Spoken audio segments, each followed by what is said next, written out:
जे आदत पे टुर जान ते वारिस शाह झूठा नहीं हो जाता।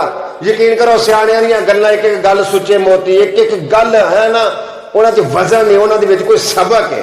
और जिवें मिसाल है भी आदत पई कुड़ी नूं ना जाए बुढ़ी उड़ी नूं ए बंदे बुढ़े हो जाते हैं कवर च लत्तां टुर जाते बंदे दी आदतां नहीं बदलदियां। और वारिस शाह रहमतुल्लाह अलैह दा शेर मैनूं याद आ गया कि भेत दसना मर्द दा काम नहीं, मर्द सोइयो ही जो वेख के दम घुट जावे। हुण एक शेर है ਇਹਦਾ एक मिसरा है, यकीन करो मेरे को इस मिसरे ते अगा नहीं तुरया जाता। 4-5 घंटे अगर मैं ये गल करनी चाहां तो कर सकना कि भेत दसना मर्द का काम नहीं, मर्द सोइयो ही जो वेख के दम घुट जावे।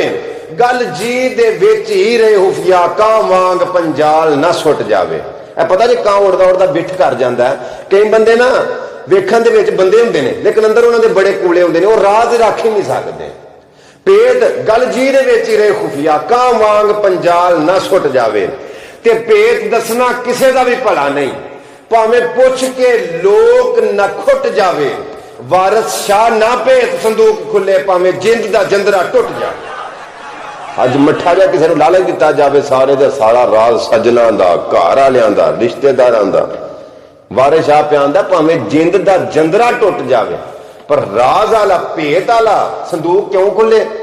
कांग बंदे उड़ते उड़ते बिठ कर जाते हैं, उन्होंने अंदर गल रह ही नहीं सकती। जनानी वाली आदत और जनानी भी भैड़ी शायद नहीं लेकिन एक मिसाल बनी ना कि बीबी अंदर गल रख ही नहीं सकती। वो कोई बंदा सी सिर डा के आखन लगा नहीं नहीं जी सारिया बीबियां इंज दियां नहीं होंदियां। वो कोई जना सी आखन लगा गल सुन इस गल दे तिड़ ना शर्त ना ला। वो आखन लगा नहीं जी मेरी बीबी इंज दी नहीं। उस आख्या ला फिर जे नहीं तो घर जाके बीबी ने आखी सूह भी मैं पेशाब करन बैठा सा बड़ा तो पखाने राह कां दा खंभ आया। उस आख्या ये केड़ी गल है। उस आख्या लीक हो जानी। उस आख्या वेखा वर बीबी मेरी। और गया घर जाके तो बीबी ने आखे गल सुन कर मां लीए तू मेरी घर वाली नहीं। उस आखना कि तुम मेरे मजाजी खुदाओ करो गल। उस आख्या पेशाब करन बैठा सा ते अंदरों कां दा खंभ आया। बीबी रा गल सुन ली। उस आख्या ला अगला रात लंघी ना तो सवेरे बीबी गई गवांढ नाल आखन लगी गल सुन तेन तो पता ना तेना मैं ढिड दियां कर लैनी है तो गल बाहर ना कड्डी। उस आखन लगी वो आखन लगी अगे तेरिया कोई मैं दसियां। उस आखी इसलिए तो तेरे फिर फोल ही नहीं है ना सारियां।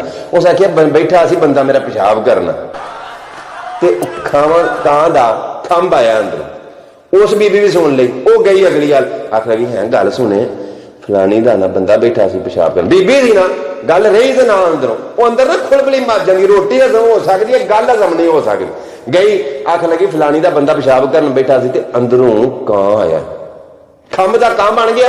वो अगू गई चौथे तां आख लगी है गल सुन तेरे नाल तेन पता सारियां कर लेनी ते करी ना ओही गल जिहड़ी चलदी आउंदी है पई। वो आख लगी कर गल आख लगी फलानी दा बंदा पेशाब करन बैठा सी ते अंदरों कावां दियां डारां ही आईयां ने खंभां दे कां कावां दियां डारां बणियां। हुण उहने अपने बंदे नूं दस्सिया आख लगी है तुहाडा जिहड़ा यार है वो किते पेशाब करन बैठा सी ते अंदरों ओहदे डारां आईयां ने कावां दी। वो बंदा हसिया।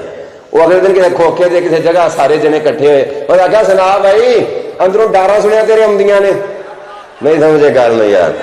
वो आख लगा ये गल की। और आख्या तू तेन आख्या सी ना दसी ना घर जाके कीती है ना गल निकली है ना गल ते कावां दे खंभां दे बने कां ते कावां दियां बणियां डारां।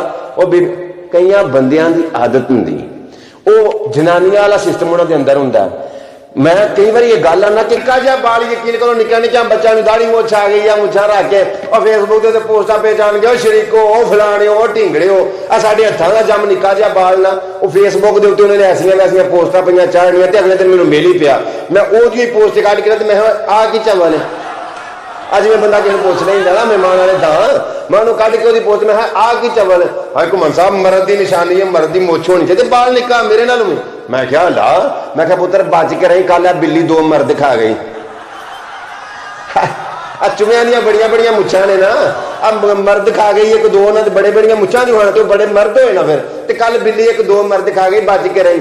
ए चवल दियां चवलां वो एक लग पिया घुमन साहब केक बलादरी की जाने दाढ़ी मुछदा रहो। मैं बह जाओ मर्द एडा को मछाना मुछा तू रख के लाइसेंस रख बैठा मर्दानगी का। मर्दानगी की निशानी मुछ नहीं। बड़े बड़े ऐसे जने भी वेखने जेडे